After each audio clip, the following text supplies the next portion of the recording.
کی خدمت عالی مرتبت میں امام مظلوم کربلا کے حوالے سے چند اہم پیغامات ہیں جو آپ تک پہنچانا ہے۔ میرے نوجوان بھائی میرے سامنے ہیں، جو حضرات کھڑے ہیں ان سے بھی گزارش ہے کہ وہ اسے بھی فرش اعضا سمجھ کے ہی بیٹھے، یہ بھی فرش اعضا ہے، کوئی تعجب نہیں کہ یہ خاک بھی خاک شفا ہوا۔ ہاں میں بہت آرام سے مگر بہت مختصر، کوئی بھی کام انجام دینے کے لیے عظیم بھائی لازم و ضروری یہ ہوتا ہے کہ جس کے لیے انجام دیا جا رہا ہو اسے پہچان کے انجام دیا جائے۔ اگر آپ نمازیں پڑھ رہے ہیں اور بغیر خدا کو پہچانے تو کوئی فائدہ نہیں۔ آپ سال کے 6 مہینے روزے رکھ رہے ہیں مگر بغیر خدا کو پہچانے کوئی فائدہ نہیں۔ آپ اللہ کے رسول کے لیے سب کچھ قربان کرنے پر تیار ہیں مگر رسول کو پہچانے کوئی فائدہ نہیں۔ تو میرا دل چاہ رہا ہے کہ میرے نوجوان بھائیوں سے جملہ کہوں کہ جس طرح اللہ کی عبادت کا بغیر معرفت کے کوئی فائدہ نہیں، ویسے ہی حسین کی عزاداری کا بغیر حسین کی معرفت کے کوئی فائدہ نہیں۔ ہاں ہم تھوڑا سا صحیح حسین کو پہچانے تو، اور خدا کی قسم جو حسین کو پہچان جائے دنیا اسے حور بننے سے نہیں روک پائے گی۔ دیکھیں جہاں تک لوگ بیٹھے میں چاہ رہا ہوں کہ میرے ساتھ ویسے جڑیں جیسے لطف آئے پڑھنے کا۔ یہ وقت جو ہے نا بڑا قیمتی وقت ہے، دونوں وقت جب مل رہے ہوتے ہیں نا تب اس معبود سے حسین کا واسطہ دے کے جو چاہے مانگ لو، اس معبود کے نام سے، اس معبود سے نام حسین جو چاہے مانگ لو وہ رد نہیں کرے گا۔ نام حسین کا ہے، دینے والا وہ ہے، بس کمال حسین ہے، جسے حسین دے دے اسے اللہ بھی انکار نہیں کرتا۔ نصیب ناز کرے وہ نصیب دے دیں گے، یہ بادشاہی امام غریب دے دیں گے، جو کوئی دے نہ سکے وہ حسین سے مانگو، تمہیں بہشت چھوڑو حبیب دے دیں گے۔ مل کے سارے لبیک یا حسین، لبیک یا حسین، لبیک یا زہرا، لبیک یا زہرا، لبیک یا زہرا، حیدری، خدا آپ کو سلامت رکھے، حیدری، اللہم صلی علی محمد۔ تو میں نے عرض کیا آپ کی خدمت میں کہ معرفت امام مظلوم کربلا حاصل کرنا ہمارے لیے بہت ضروری ہے، بہت ضروری ہے۔ اور یہ 2 مہینہ 8 دن جو خدا نے اپنے کرم سے ہمیں عطا فرمائے ہیں یہ اور کسی کے پاس نہیں۔ یہ اگر لفظوں کو اور چھوٹا کر کے کہوں، اللہ نے جو ہمیں سدھرنے کا موقع دیا ہے کسی کو نہیں دیا۔ جو راستہ اللہ نے ہمیں دیا ہے وہ کسی اور کو نصیب نہیں ہوا، اور یہ راستہ بھی حسین کے صدقے میں ملا، تو لہذا لازم و ضروری۔ تو دیکھیں جب بھی کسی ایک ذات کی معرفت کی بات کہی جاتی ہے، یا اگر آپ کی خدمت ناز کروں کہ اگر کسی سے محبت کی جانی ہوگی، کسی سے محبت کی بات کہی جا رہی ہوگی تو اس کے دشمن کی عداوت خود بخود دل میں پیدا ہو جائے گی۔ یہ آج دنیا پوچھ رہی ہے حسین کی حکومت کہاں ہے، کہاں ہے حسین کی حکومت؟ آپ کہتے ہیں ہر جگہ حسین کی حکومت، ہر جگہ حسین کی حکومت۔ ہم نے کہا تمہیں دکھائی نہیں دے گا، حسین اس حکومت کا نام نہیں ہے جو دکھائی دے، حسین کی حکومت تو انسانوں کے دلوں میں ہے، حسین کی حکومت تو انسانوں کے دلوں میں ہے۔ انسان بنو تب حسین کی حکومت دکھائی دے گی، جانوروں کی قسمت میں حسین کی حکومت نہیں۔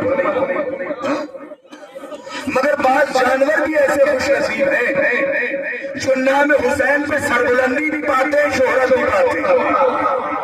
تو اب میں اور کچھ نہ کہہ کے یہ کہوں، بعض جانور ایسے ہیں جو نام حسین کو سربلندی بھی پاتے ہیں، شہرت بھی پاتے ہیں۔ اب جو جانور حسین کے نام پہ شہرت نہ پائے، تم سمجھ جانا حسین کا دشمن ویسا ہی دکھتا ہے۔ صلوات پڑھیں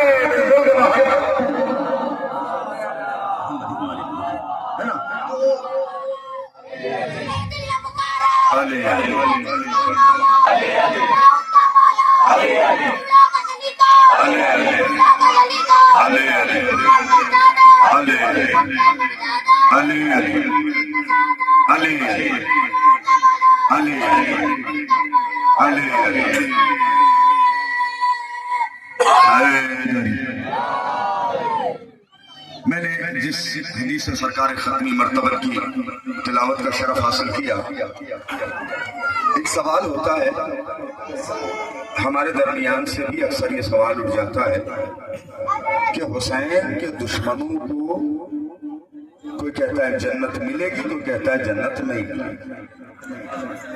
صاحب مسئلہ جنت کا ہے ہی نہیں۔ میں اس حدیث کا ترجمہ کروں، آپ اندازہ لگائیں کہ دشمنان حسین کو جنت ملے گی یا نہیں ملے گی، کیونکہ یہ ہم نہیں کہہ رہے، وہ کہہ رہا ہے جس کے صدقے میں جنت بنی ہے۔ میں بڑی آہستہ آہستہ باتیں کرنے کا عادی ہوں، لیکن آپ کی توجہات کا طالب رہوں گا۔ اللہ کے رسول نے فرمایا ان الحسین باب من ابواب الجنہ، بے شک حسین جنت کے دروازوں میں سے ایک دروازہ، بے شک حسین جنت کے دروازوں میں سے، اگر وقت ہوتا اور پوری گفتگو کرنا ہوتی تو انشاءاللہ ایک ایک دروازے کا ذکر کرتا، مگر وقت نہیں ہے بات کو سمیٹو۔ اللہ کے رسول نے کہا حسین جنت کے دروازوں میں سے ایک دروازہ ہے۔ اب بات آئی دشمنان حسین۔ حسین جنت کے دروازوں میں ایک دروازہ ہے، فمن عاداہ، جو حسین کو دشمن رکھے۔ میں دو سوال کروں گا آپ سے اور تقریر ختم ہو جائے گی۔ جو حسین کو دشمن رکھے، فمن عاداہ، پروردگارہ اسے جنت ملے گی کہ نہیں؟ جنت کا مسئلہ ہی نہیں ہے، کہ پھر مسئلہ کیا ہے؟ فمن عاداہ، جو حسین کو دشمن رکھے، حرم اللہ علیہ الجنہ، جنت نہیں، اللہ نے حسین کے دشمنوں پر جنت کی خوشبو کو حرام کر دیا۔ اللہ اکبر، اللہ اکبر، جتنے ہو کافی ہے جتنے کھیلیں گے۔ اللہ نے، اب میں سوال کرنے جا رہا ہوں، اللہ نے حسین کے دشمنوں پر جنت کی خوشبو کو حرام کر دیا۔ قبلہ عظیم صاحب بیٹھے ہیں، قرآن میں ایک سورہ ہے جس کی ابتدائی دو آیتیں ہیں، جس میں ارشاد ہو رہا ہے بسم اللہ الرحمن الرحیم، لقد خلقنا الانسان فی احسن تقویم، ہم نے انسان کو بہترین سانچے سے بنایا، ثم رددناہ اسفل سافلین، پھر اسی انسان کو ہم نے سافلین کی پسیوں میں ڈھکیل دیا۔ ہم ڈھونڈتے رہے کہ آخر وہ کون سے انسان ہیں جنہیں سافلین کی پسیوں میں ڈھکیلا گیا۔ تو جب رسول کے یہ حدیث پڑھی تو سمجھ میں آیا سافلین کی پسی میں جانے والا کوئی عام انسان نہیں ہوگا، حسین کا دشمن ہوگا، حسین۔ اب میں جو سوال کر رہا ہوں آپ سے، جو بھی خاموشی رہی ہے وہ ان دو سوالوں پہ ٹوٹے گی۔ سوال یہ کہ دشمنوں کا انجام تو پتہ چل گیا، یہ دشمنوں کا انجام ہے۔ میں پھر عرض کروں، یہ دشمنوں کا انجام ہے کہ اللہ ان کو ایسی جگہ جہنم میں رکھے گا جہاں جنت کی خوشبو بھی نہ جائے۔ تو اب آپ سے سوال کروں، جواب آپ دیجیے۔ جب دشمنوں کا عالم یہ ہے تو قاتلوں کا عالم کیا ہوگا؟ اللہ اکبر، اللہ اکبر، سلامت رہے آپ کی سماعتوں کا سلامت۔ جب دشمن کی کیفیت یہ ہے، دشمن کی حالت یہ ہے، دشمن کا انجام یہ ہے، دشمن کا عالم یہ ہے، تو قاتل کا کیا ہوگا؟ اور جب قاتل کا انجام پتہ چل جائے تو قاتل کے بچانے والوں کا کیا انجام ہوگا؟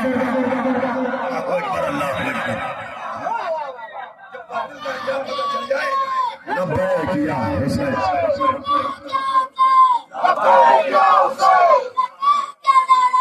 لبیک یا زہرا، لبیک یا مہدی، لبیک یا مہدی۔